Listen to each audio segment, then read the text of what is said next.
The COVID pandemic has decimated the airline travel industry. International travel is down 60% from 2019, which is equal to $370 billion in losses. Increases in cargo revenues have helped offset these losses. We now look back nostalgically at a time when we could buy a ticket and go and explore this wonderful world. It wasn't until after World War I that international air travel began.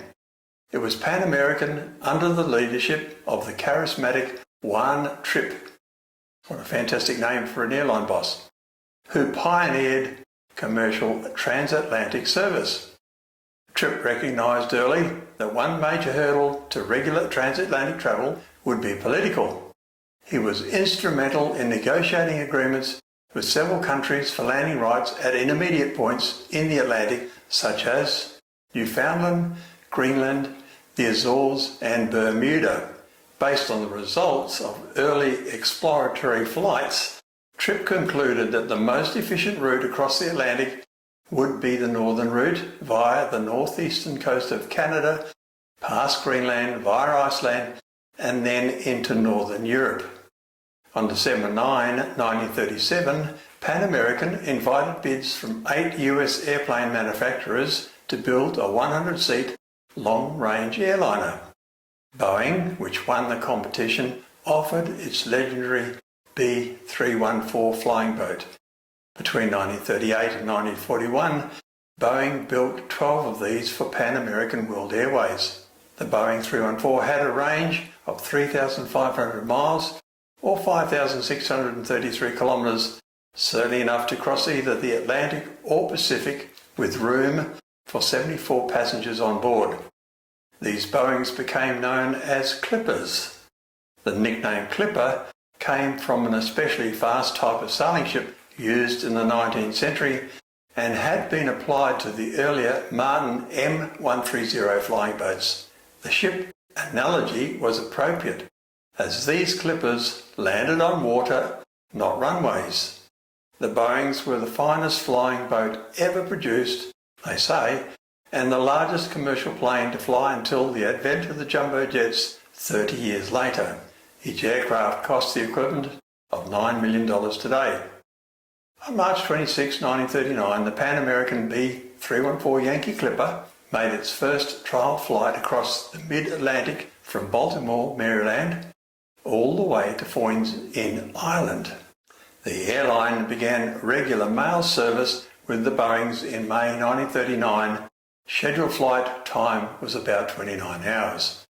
With increased confidence in the new aircraft, Pan American finally inaugurated the world's first transatlantic passenger service on June 28, 1939 between New York and Marseille, and on July 8 between New York and Southampton. The roundway ticket cost $675, equivalent today to over $12,000.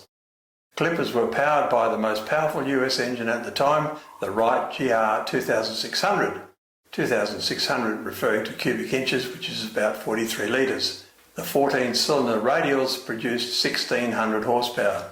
None of these 12 Boeings built survive today. Travelling by Pan Am Clipper was unlike anything today. To catch a flight meant making your way to an ocean harbour.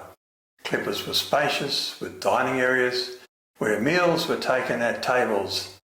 The interiors were divided into rooms. There were as many as 10 crew serving passengers.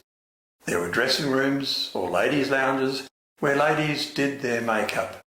On overnight flights, the 74 seats could be turned into 43 bunks for comfortable sleeping.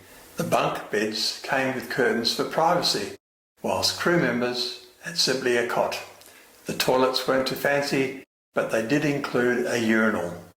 In the event of an emergency, these Clippers could land mid-ocean, unlike the aircraft that superseded the Boeings.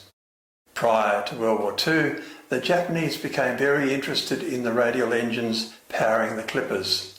It has erroneously been reported that a Boeing 314 that landed on Truk Lagoon to be refueled by the Japanese authorities was detained and the passengers and crew executed.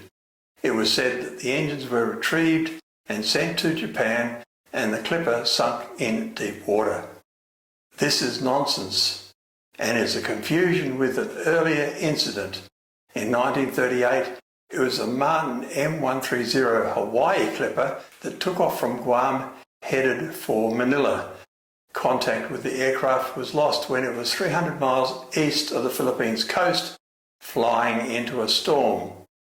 Into his book published in 2000, Fix on the Rising Sun, The Clipper Hijacking of 1938, Charles N. Hill wrote that he believed that the Hawaii Clipper had been commandeered by two Japanese naval officers who had stowed away in the baggage compartment while the aircraft was at Guam. Armed with a revolver, they committed the world's first skyjacking. Hill speculated, and I emphasise speculated, that the officers had diverted the flying boat to a Japanese-occupied island and eventually to Truk, where the passengers and crew were executed. No bodies or evidence has ever been found. This predates the attack on Pearl Harbor and, if true, could have brought America and Japan into conflict much earlier. Travel in the immediate post-war years remained a novelty, but it offered significant advantages over sea travel. A journey by sea across the Atlantic took about 5 days, while air travel cut that down to about half a day. Events in the post-war era led to a rise in commercial cooperation between Western European countries and the United States. This increased tourism and made air travel easier. American air carriers such as Pan American, American Overseas Airlines, and the relative newcomer TWA were able to fill the new needs using the Constellation aircraft.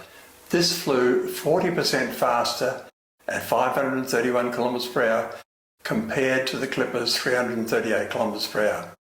An earlier arrival, some consolation for having to eat your meal in your seat rather than at a table, don't you think? Thank you for watching. Please subscribe and like to promote the channel.